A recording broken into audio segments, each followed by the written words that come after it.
Yo, what is going on today, YouTube? Hope you guys are doing fantastic. Today's video, I'm going to do a little bit of rambling, a little bit of talking. I've seen a lot of ADC builds going around recently.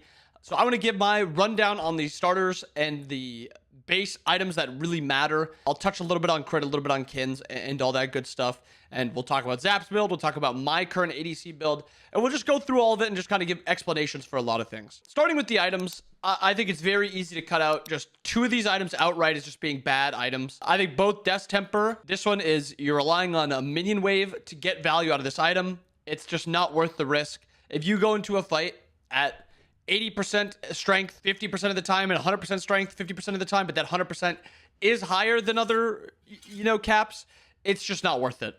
It's better to be more consistent. That's why a lot of the times ADCs actually value not building crit, because there's consistency in not relying on RNG. So getting rid of Death's Temper outright. Another one, Diamond Arrow, again relying on waves to get the true value of this. It's not realistic. It's also something where you have to play around it. I mean, 8 seconds and then having to either get a kill or an assist on something else to continue that value. It's just not worth it. So going down to these final 4 items, I think there is some value for all these items, especially Death's Embrace right now. Death's Embrace has decent value right now because you cannot lifesteal off of objectives. So just having this just gives you a little bit of sustain on objectives. Outside of that, it's just not valuable for ADCs enough, especially when you compare it to Ornate, Hunters, and Leader's Cowl. Ornate, crit, auto attack damage, attack speed, and a little bit of extra gold. The extra gold isn't too big of a worry, but it does get you to 3k pot a little bit faster, but we're still not going to be too worried about that. Leader's Cowl, power, health, attack speed, lifesteal, also additional power in the passive. Hunter's Cowl, power, MP5, lifesteal, attack speed, and attack speed with allies. So the spot I've kind of came to with Leader's Cowl and with Hunter's Cowl is this 250 health is very valuable, especially in my current build. I think Hunter's Cowl has value, but a lot of the times you have to pair it with an item that gives you extra value from having more attack speed, because you're getting 40% attack speed from this.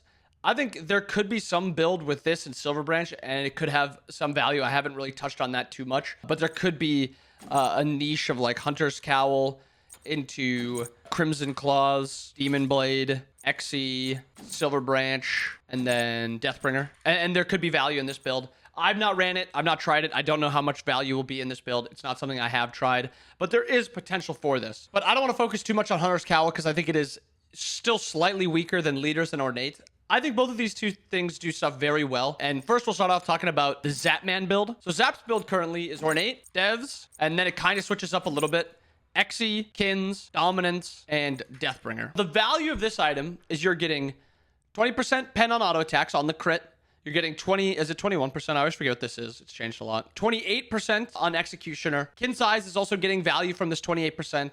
And then you're getting crit value from both Devoted Deathbringer and Ornate. The unique thing about Ornate and Devoted Deathbringer as a combo is it gives you 80% crit chance in just 2 items, that's like Rage and Deathbringer value. So I do understand the value of this, and I think this build is very strong. My problem with this build is that it is a bad spike build. Ornate into Devs, fine. Into XE, meh. Into Kins after, meh. Into Dom after, meh. Into Devoted Deathbringer, finally strong. So you kind of need the full build to get full value.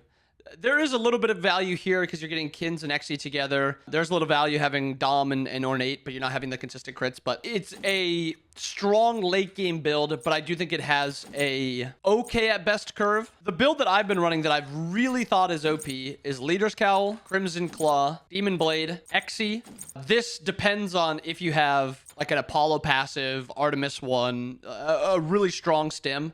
You can go for the Silver Branch here, or you have a global ult that you want to make good use out of, and you have a stim with it. Maybe you're playing Chernobog and you want Fail Not. Fail Not's fine here too, but this is the most basic build. And the reason I think this build has more value than this build is because I think it just spikes really correctly at most points. Leader's Cowl into Crimson Claw. Crimson Claw, instantly as soon as you finish it, has value. It's not great value, but it is just very strong because it's 55 power outright. Or sorry, it's 50 power outright, 20% attack speed, 50% lifesteal, and then you get this little shield that you can pretty easily get up. 15% shield when you have 1,000 health. It's not big. It makes you have about 1150 health. It's whatever.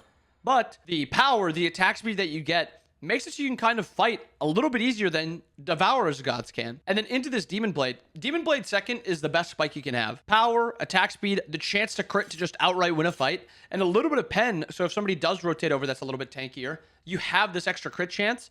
So you have this just way to, yes, shred some of their protections or ignore some of their protections, but also just do extra damage on top of it. This XE second, you're not getting much value out of this. If the support has Thieves first item, they're sitting at about 110 physical protections. Ignoring 30 of those isn't going to change your damage that much. It's going to be changing it from maybe critting for or autoing for 150 to maybe 180. It doesn't matter. I mean, yes, but is it bigger than getting this crit where instead of autoing for 150, you auto for, is it 220 or something like that? You'd be autoing for 220 if you get that crit. And then you also just have this chance to just outright win a 1v1 versus a squishy because of that crit chance. After you go the Executioner, because once you get about 3 items deep, the tanks could have two physical defense items, and if a solo laner does rotate over, you have this XE shred on top of the Demon Blade pen. Dom, 4th. I think this is the one not great spike with the build. It's whatever. It just means, so if you do auto somebody and you do get that lucky crit with Demon Blade, you have that extra pen on it, so you don't have to get those 4 autos to start doing damage. You're just instantly doing damage. And then Devoted Deathbringer. It speaks for itself.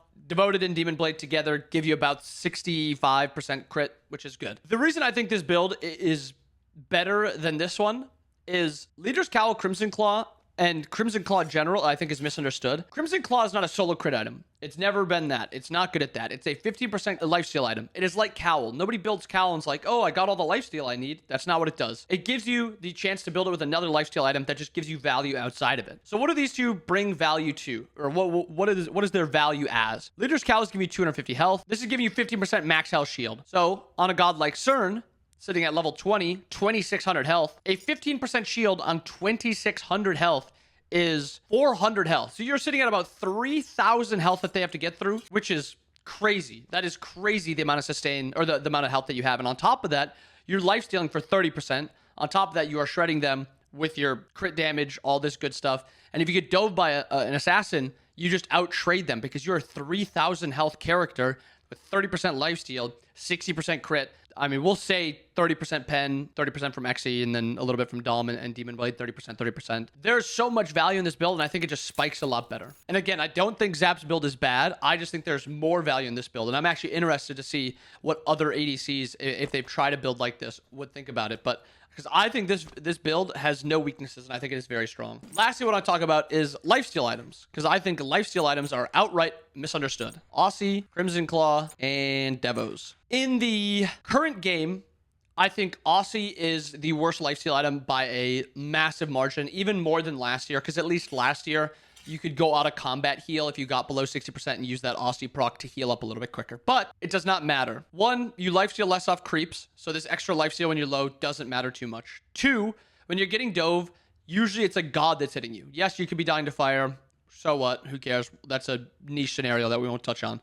If you're dying to an enemy god, I will say 80 to 90% of the time, they will have anti-heal that makes this 40% lifesteal less useful. And that is the time that you're getting actual true value out of this lifesteal item, is when you're getting dove and you're getting low. So instead of 40% lifesteal, they're anti-healing 40, 60% of it. You're only healing for about 20% of what you would have been. There's just not true value in that. Comparing it to Crimson Claw, where you go into a fight with just an extra 300, 400 health. Yes, your lifesteal number on just this item isn't as high as Aussie, but it's better combat sets you're getting. You're getting a shield that can't really be reduced. Yes, they could blink horrific you, but most of the time they're starting a fight with like a blink ult and they're getting rid of that shield first before actually doing damage to you. Crimson Claw, they have to get through that shield truly before they can really start injuring you, and even then you'll have a little bit of lifesteal, and on top of that you'll have that health that they'll have to deal with. Lastly, Devos. I think Devos now is a good potential. This one I'm still kind of formulating hypothesis with, but because you don't have to actually worry about getting stacks of this item, I would be considering this item maybe a second item build paired with a cheaper first item. Something like maybe a Demon Blade into Dev's Gloves, Addis into Dev's Gloves, something where you get instant value here that you can bully with. I mean, even something like an Ornate Crimson Claw Dev's Gloves, and then have that be your 2 pen options, and then maybe going into like an XE Dom Deathbringer. Something like that, I think, could be pretty good. The downside is Dev's not having attack speed currently, I think, makes it feel a lot worse. I think there is a weird spot for Hunter builds right now where they're getting to about 2.0 attack speed, but they're not getting really much higher than that, especially if they don't have stims. If they have stims, it's slightly different. But most stim gods are really only getting to about 2.0. And there's a lot of Bewitched Dagger, reducing it down to about 1.75. So Dev's value comes in the form of getting flat pen. This is more damage on clearing, more damage on buffs, more damage when the jungler dives you, more damage in 1v1s. It's just not a ton of value on tanks, but a lot of times you're just having enough damage for tanks anyway. I think Devs is a fine item. I just think there could be a situation where Devs is a nice second item since it stacks so quickly.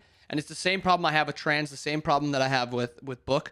Going at first just feels so bad. And if you go at second, you actually stack it faster. It's almost completely different than getting it off of last hits, because if you went at first item when it was off of last hits, it would take you 5 minutes no matter what. But now it's based on damage done. So if you get it early game, it could take 6 minutes to stack, so maybe 7 minutes, maybe 5 minutes. I don't know exactly how long it takes to stack. I've never really stared at the clock. But you compare that to going at second item where you're doing an extra 50 damage every auto, 60 damage every auto, you're auto attacking a little bit more. It's going down by a minute, maybe 2 minutes, and actually reducing how long it takes you to get stacked. And it's something that where there might be more value in getting a different first item. Again, it's not something I've tested. It's not something that I've really ran the numbers on, but I do think there is an opportunity for a Dev's second to be in the meta. But I'm not an ADC in that regard. I don't know entirely how ADC builds matter for 1v1s and stuff like that, but I do know numbers pretty well. I do know stats. I do know how a build feels. I play ADC enough in ranked to know if a build is good or not. And I still think my Leader's Cowl Crimson Claw build is busted and needs to be built more, because played it a lot in ranked.